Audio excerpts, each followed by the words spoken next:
Honored to now welcome Ambassador David Friedman, America's most recent ambassador to Israel under Donald Trump, to talk about his book, One Jewish State.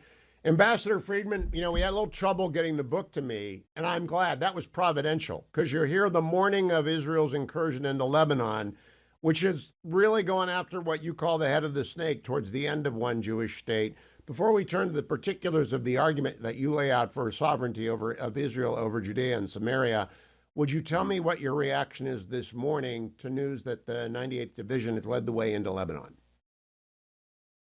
Well, look, it's about time, and I pray for the safety of these brave soldiers.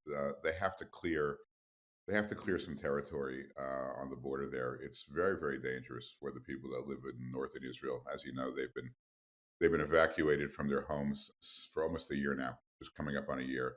Refugees in their own country, 60,000 Israeli citizens have been evacuated. They have to come home, or else it's just a huge territorial victory for Hezbollah. So, in order for that area to become safe, there needs to be a buffer zone. The buffer zone needs to be cleared out. It can't be done any other way but by ground. I don't think Israel wants a long-term ground invasion into Lebanon, but they need to clear out at least 10 kilometers of space. So far, what I'm hearing, there's been minimal resistance. I hope that continues. As you know, Israel's done some incredible damage to Hezbollah's command and control. They've decapitated most of the leadership there. So we're seeing, fortunately, what at least you know so far is not a overwhelming response from Hezbollah, and we hope that that continues.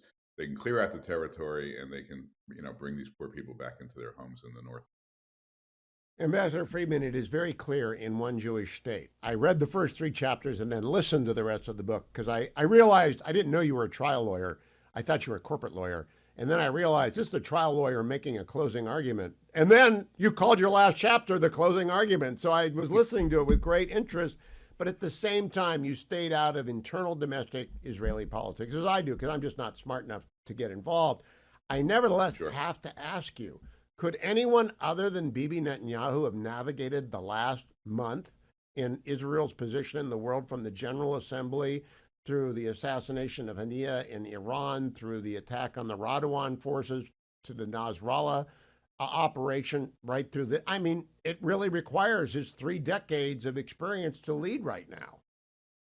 Well, it's all of that, and also it's managing the interference from America, which let's not underestimate. I mean, a lot of it is under the surface, doesn't get reported because the Americans don't want to have this reported in an election season. But the pressure on Israel not to do any of these things, beginning with the entry into Rafah in Gaza, but continuing through all these events, as you point out, the pressure was enormous. So the combination of managing the relationship with America, which is an incredibly important strategic asset for Israel, it's its most important strategic asset, and making sure the world doesn't see massive daylight between the two countries, because that only empowers Israel's enemies. So managing that, which I don't think anybody could have done, to the step by step decapitation of Hezbollah, the degradation of Hamas's capabilities,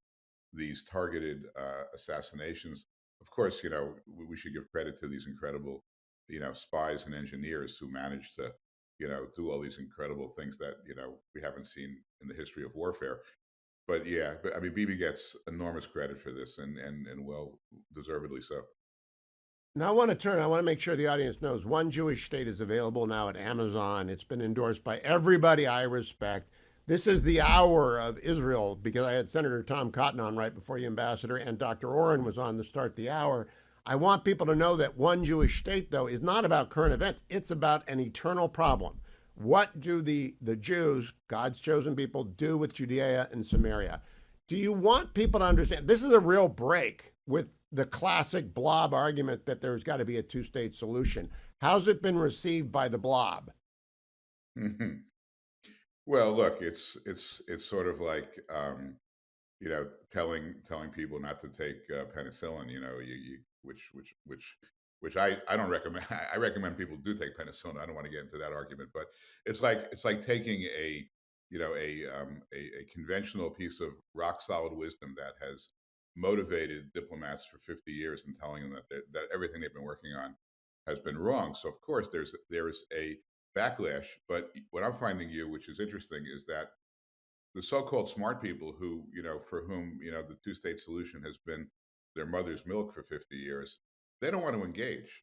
They don't want to talk to me because, they look at the book and they realize that the arguments are pretty rock solid. And so I'm being ignored by a lot of people on the left because they don't want to engage. I think that I that's going to change because it's so persuasive. I am not very conversant with West Bank versus Judea and Samaria. That's not one of the arguments I know, but I follow this fairly closely. Ambassador David Friedman, his brand new book, One Jewish State, is available now. Very surprising. I had no idea what I was getting into, which is an argument for the sovereignty of Israel over Judea and Samaria. And I did not realize, number one, that Ambassador Friedman was a trial lawyer. I thought he was a corporate lawyer, had been dispatched over to Israel to just manage the stuff. He's actually a trial lawyer and he knows how to make an argument. Number two, I did not know he was a deeply religious man who's got quite a lot of. I know you declare repeatedly in the book, Ambassador, you're not a rabbi. You're the son of a rabbi, though, and you're not a prophet. You're not a son of a prophet. But I didn't know anything about Jethro's kids being here and there, being related to the Druze. I didn't know about the Kabbalistic tradition of intermarriage. I didn't know any of that stuff. How long have you been studying Torah? I don't know. Let's say I'm 66 years old, probably 61 years, I would say I've been studying. I'm just very impressed. I have not seen anyone make the argument from scripture for sovereignty over Judea and Samaria and then merge it with the argument for something akin to Commonwealth for Puerto Rico status. Would you want to give a nutshell of what your argument is about Puerto Rico so that people understand that? Because that's when I said I got to read every page of this book. Sure. Well. Look, the thesis of the book is that only Israel can take over Judea and Samaria or the West Bank in a way that brings security, peace, dignity, human rights to everybody there, including the Palestinians. So that's the overall thesis of the book. Um, the problem has always been this: Israel must remain, as the title suggests, one Jewish state. There's only one Jewish state in the world. It's the size of New Jersey. We don't want to change that. It's not fair to the Jewish people, and it's not consistent with God's will, and it's not good for anybody else either. So let's have one Jewish state. Now, what happens if Israel absorbs another 2 million Palestinians? It could be swapping a security risk, if you will, for a demographic risk. Do you want to let the Palestinians at the ballot box potentially destroy the one Jewish state?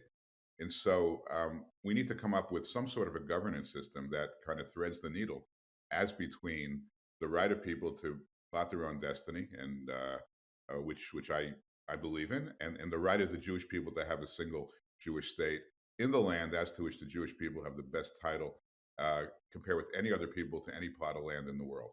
So, you know, we're looking at alternatives, and the one alternative that struck me was Puerto Rico. It was kind of after acquired property by the United States. The United States acquired the territory of Puerto Rico, in the late 19th century. It's a wholly owned territory. America has sovereignty over Puerto Rico. But what about the people that live in Puerto Rico? Do they have the same rights as people living on the mainland? The answer is no. They don't vote in national elections. Now, this has been analyzed over a course of 100 years. There's about 20 Supreme Court decisions that try to manage, the same 2 points. You know, people's human rights, human dignity, and the fact that not everybody gets to vote in a national election, especially if your territory is acquired after the fact. And so I point out that in Puerto Rico, they are American citizens. They don't vote in national elections. They do have control over their own taxation. They do have their own constitution, but they are completely subject to the American sovereign. It actually works there because there are reciprocal benefits that work for both sides. Most prominently when there's a hurricane, right? A hurricane in Puerto Rico can be very dangerous, and FEMA in America will take care of making sure that people in Puerto Rico don't live underwater. So what my suggestion is, and by the way, it's only a suggestion. If we can come up with 10 other ways to thread this needle. But my point is that just because you acquire a territory and don't give the people there the right to control your national leadership, as long as you do give them basic human rights and the rights to control their own local destiny, which is what I suggest. You're the farthest thing from unless America is an apartheid state, which I don't believe anybody thinks it is. I think it does satisfy most people's concerns about human rights. So that's the Puerto Rico analogy. I suggest that the Palestinians under Israeli sovereignty will have local autonomy, will have the ability, if it makes sense for them and for Israel, to control their own taxation system, run their own local affairs, but nonetheless be subject to Israeli sovereignty. I think it'll be the best thing for the Palestinians and for the people of Israel, primarily because America's a first world economy. I'm sorry, Israel's a first world economy. Israel has a track record of human rights. Israel's got an incredible track record of empowering its Arab minority, which is 20% of the Israeli population already. So that's where Puerto Rico comes in. It's an example of how we can thread this needle to retain one Jewish state, but at the same time providing human rights and dignity and self governance to the Palestinian people living in Judea and Samaria. Ambassador Friedman, the reason no one wants to debate you is that you're a trial lawyer and you know how to put the premise forward, tell people what you're going to say it, and tell them what you said, and then marshal data and evidence on behalf of your argument. Most compellingly, the status of Palestinians who are Israeli citizens, both in the Knesset, they served in one government, but their Yep. achievement in higher education and per capita income is just so significantly higher. You're making an argument that the Palestinians would be much better off as their own sovereign entity without voting rights in the Israeli national elections, but like the Puerto Ricans who enjoy American sovereignty when the benefits are there. I don't think anyone's going to get in the ring with you. They're going to get demolished. Did you run into that during your time in Israel and at the State Department? Oh yeah, that's my first book, Sledgehammer. Yeah, it's all about that. Yeah, look, I think that if you have, especially in the United States government, if you have an agenda and you think about it and you really focus on it and you make sure at all times that it's going to bring honor and respect to your country and your president, and if, in my case, you have a good relationship with the president, you get a lot done. And I used to, when I was working in the government, I used to say, every day that I don't accomplish something towards my agenda is a wasted day, and I don't want to waste any days because I'm only here for a short period of time, and I've got to make it count. So yeah, listen, thank God we had a lot of good days in government, and I hope I get that opportunity again. Our mutual friend, Secretary Pompeo, has told me he's got a Hmm. few regrets about leaving some people in place at the State Department. And now, after reading One Jewish State, I gather it's the Israel division because I thought Breckinridge Long and his ghost was gone, but apparently not. I had never known about the settler violence report. I didn't know it until I listened to you describe as ambassador, it was your obligation to review the work product of the State Department with regards to the human rights violations alleged against Palestinians by the settler community. I'm so glad you took the time because I'm kind of astonished by what I didn't know about Palestinian violence against Israelis that is not covered in the American press, is covered in the Israeli press, and the prosecution of settlers who commit violence against Palestinians is thorough and prompt within the Jewish state. Do you think you made any headway with the Breckinridge Longs of 2024? Um, what I found with most of these people is that they are. I hate to use the word, but in many respects, they're cowards. When I was there, uh, you know, for a year or so, they thought that this was the junior varsity coming through, the summer interns coming through, and we're gonna roll them, and that's that. And after a year or so, when they saw that we weren't falling for it, they kind of fell in place because they have careers and they understand that we can fire them or we can move them off to places where they don't want to be, and so they fall in line and they kind of yes you to death. And but you don't really know, or you suspect that they're not really with you, and then as soon as you leave office, they come out of the woodwork and turn on you again. So there's a lot of that in the State Department. It's very much still there. There's a bias towards the Palestinians that's enormous. But what's crazy about it is that there's also a self-imposed ignorance that is shocking, because you got people living, and working in Israel in the U.S. embassy that write these reports about the Palestinians and about Palestinian violence and about how difficult life is in Judea and Samaria for them in the West Bank, and they've never been there. And I asked them, what do you add to this discourse if you can't go there? And they said, well, we can't go there because we don't want to insult the Palestinians by stepping foot in territory when we're working for the embassy of Israel. We don't think Israel has jurisdiction over this area. So I said, so go home. I mean, if you're going to write reports about a place where you're not going to, just go home.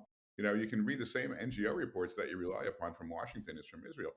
So when I was there, I used to go. I used to travel all the time to Judea and Samaria. I thought there was a lot to learn there, meeting not only with Jews, meeting with Palestinians as well.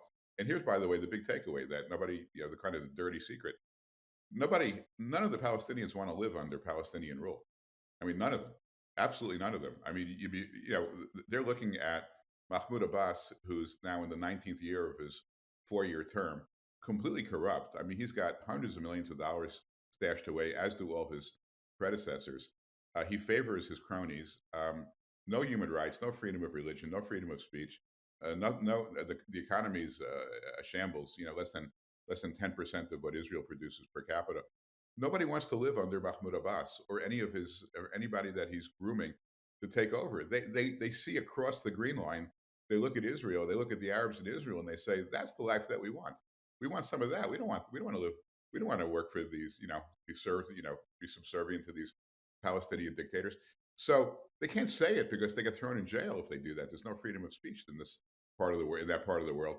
But for Israel to take over Judea and Samaria and to run it and to bring, and to kind of export the values and the commerce and the know-how and the wisdom and the education and the healthcare to that part of this troubled area is a massive win for the Palestinians. They tell it to me secretly as long as I promise not to out them. But that's their view, and that never comes across. And the State Department self-imposes ignorance upon itself just to make sure this never gets out. I mean, it doesn't fit within their narrative, which is a false narrative, but this is the narrative they've adopted for 50 years. Well, it's also an anti-Semitic narrative. My favorite part of One Jewish State, and I have many favorite parts, is that by name you call out the moron of morons, Joseph Borrell. I think he's anti-Semitic. You didn't use that term. You said he was anti-Israel, but what do you think? He is a moron. Look, the EU is I mean, just imagine what the EU would be like if it wasn't for Hungary and the Czech Republic. They're the only ones who put a brake on the EU from acting as a collective because they need to be unanimous.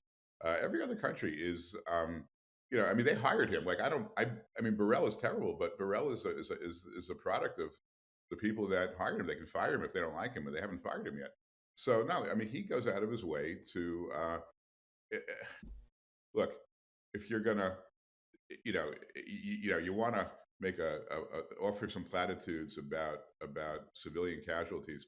I get it. Civilians. Nobody wants civilian casualties. I think Israel does more than anyone in the world in history to minimize civilian casualties. But look, it's an easy throwaway line if you want to virtue signal. But Hezbollah, I mean, there aren't any civilians being killed in Lebanon. I mean, they're not. Hezbollah has killed over 230 U.S. Marines. They've killed, people working in the Beirut embassy. They've killed Jews in Argentina. They've killed Americans all over the world. I mean, Hezbollah, really? This is where you want to plant your flag in support of them? I mean, it's just unthinkable. Right before I read One Jewish State, I read Jack Carr's new book on Beirut. And I didn't join the Reagan administration until 1985, so I wasn't there when the fiascos happened in Beirut. But justice was served out over the weekend to the Marine families who've been waiting 40 years for it. Mr. Ambassador, I want to make sure that we cover, before we run out of time here, and we got to play most of this tomorrow morning, is the American Jewish community. Now, I'm not Jewish. My wife isn't Jewish. Her grandfather was, but we are not Jewish, and I'm Roman Catholic and not one of the evangelicals like Pastor Hagee, who has a prophetic vision for Israel. I'm just a basic believer like you. I am curious, though, if the fear that you talk about rising in the Jewish community is beginning to realize they've got to use their power. John Podhoretz says now is the time for Jews in America to use their power and to stop funding the institutions that are actively anti Semitic, like UCLA and Harvard. My alumni, I'm an alum of Harvard and Michigan Law. They're both got their incredibly anti Semitic student bodies and protests and organizations. Do you think American Jewry is waking up that they've got to use their power? I think so in certain places. I mean, look, I went to two major offenders as well, Columbia University and NYU Law School, and look, Oh, you I'm win. mortified. You I win. win. I do. I think, but I don't win by much. I win, but not by a lot. Um, I think um, I agree with American Jews using their power, thinking more about protecting their own franchise and not just worrying about everybody else. But the most important thing I think about curbing anti-Semitism, and this is what I don't hear from much in the Jewish community, we can't. I don't think we can change a lot of these other people. I think we're stuck in a world where there's a lot of haters for the Jewish people. At the margins we can affect it. We can't affect it in big numbers, but we can change ourselves. We can change who we are and how we perceive ourselves. And the one thing where I think the Jewish community in America has fallen down, with the exception of maybe 10 or 15% of those who really are observant and study all day long, or go to get a good Jewish education. We need to know who we are and why we should fight for ourselves. Like, why am I keeping my last name as Friedman, as opposed to I could change my name to Franklin? I don't look that Jewish. I could go assimilate into society. Nobody would bother me, and people would just, I would just look at the Jewish issue as somebody else's problem.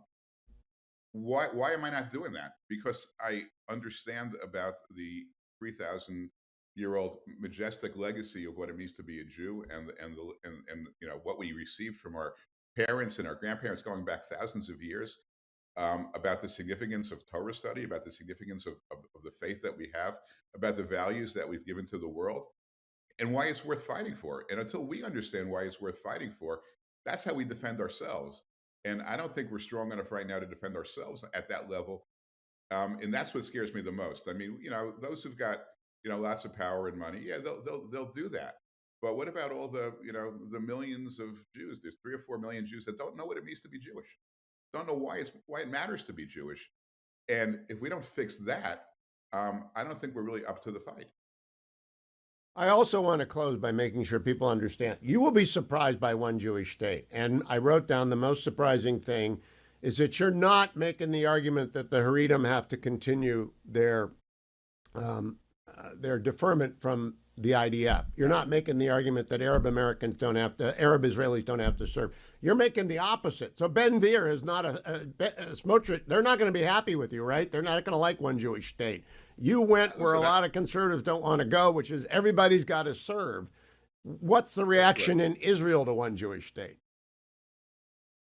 Well, it's coming out in Hebrew in another week, so we'll really see Ah, a lot of Israelis prefer to read it in Hebrew. Look, um, you know, the you can't sustain a country where 40% of the country, 20% Haredim, 20% Arabs don't serve. I mean, it's just not real. It's not a, it brings so much division, whether or not these will be great soldiers, whether or not they'll end up, working KP duty, whether or not they'll end up, just doing kind of some civil service.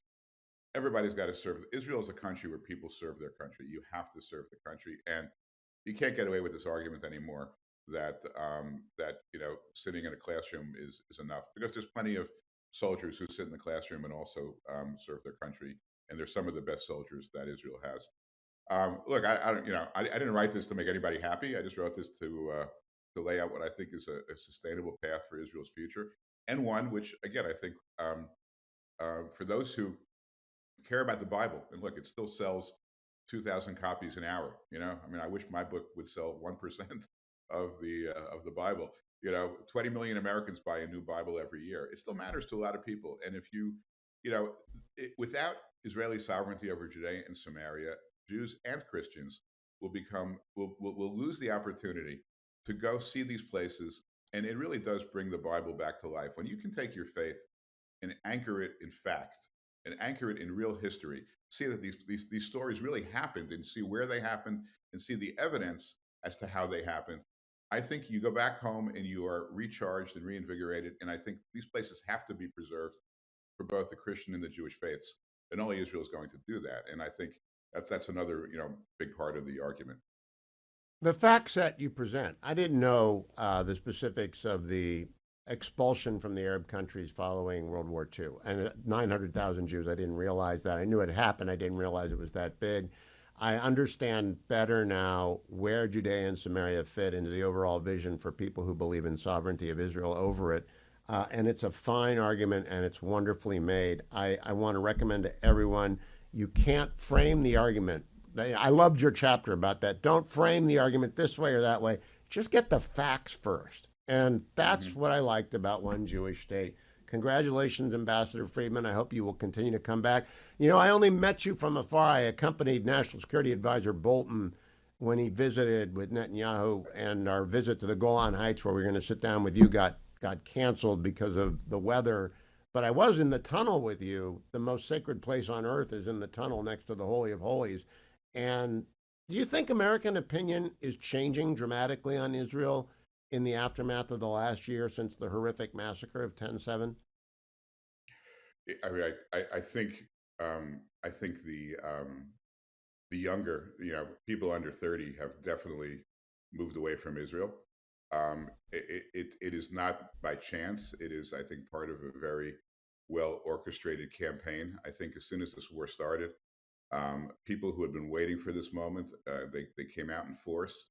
A lot of money behind the anti-Israel movement. If you see all these different people that are speaking, you notice, by the way, there's no leader, right? There's no leader that's surfaced because if there's a leader, then you can put the leader on television and tear them apart with the fallacy of their argument. So there's no leader, just a crowd, just a mass, and that tells me that this is not organic. This is being organized. And you see, as people get up, they all speak. They all take out their iPhone and just read like robots. They read from a prepared text.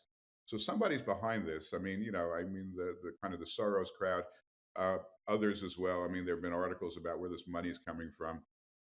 So it's very well orchestrated. It's having a very deleterious effect on Jewish security in America. I don't know where it's going to go.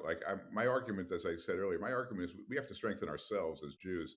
We can't obsess about what other people think. I mean, we can counter these arguments as best we can, but the numbers just don't support that. And as you know, unfortunately, in this world, we're living in a fact-free world. I mean, people have their narratives and they reinforce them with their own media or their own social media, and it's very hard to block it. I mean, people are spending a lot of time on it. I'm not one of them because I want to work on things I can control, and I think we can control the Jewish people, or at least influence the Jewish people, and I'm focusing mostly on that. But it's definitely look, a lot of people who were really experts in the 1930s in Germany are seeing a lot of similarities. I don't think we're going to get to that point, but I'm also naturally optimistic. But I don't think we're going to get to that point, just because I do think the Constitution of the United States is a unique document. I agree with that.